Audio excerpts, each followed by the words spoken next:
Klausimų. Labadies, galėt. Tai kokios priemonės padėtų jaustis drąsiau ir saugiau prabilti apie pastebėtus pažeidimus?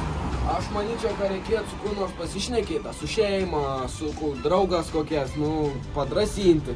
Turėt dar klausimų kokių? Neturėčiau. Aš turiu vieną klausimą. O gal turite kokią nors panašią istoriją su šia situacija susijusią? Oi, turiu. Viens man draugėlis Fontenis per mokyklą, universitetį sukčiavo per egzaminas, turėjo atsakymus. Bijojo į dūdą gauti mokytojaus savo namams.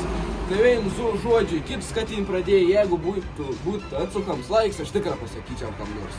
Gerai, ačiū labai.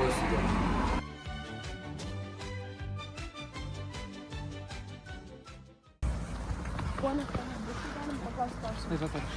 Kokios priemonės padėtų jaustis drąsiau ir saugiau prabilti apie pastebėtus pažeidimus?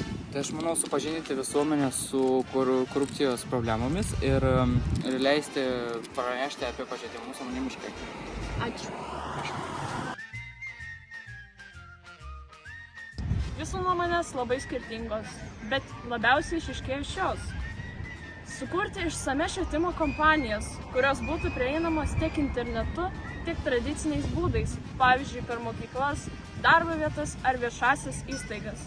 Įsteigti ne tik internetinius kanalus, bet ir telefoninius, asmeninius konsultavimo punktus ar net fizinę pažymėtą vietą, kur žmonės galėtų kreiptis dėl pagalbos ir palaikymo pranešdami apie pažeidimus. Rengti diskusijas, seminarus ar netgi atvirus pokalbius viešoje erdvėje, kad būtų galima išplatinti informaciją apie korupcijos žalą ir svarbą visuomeniai.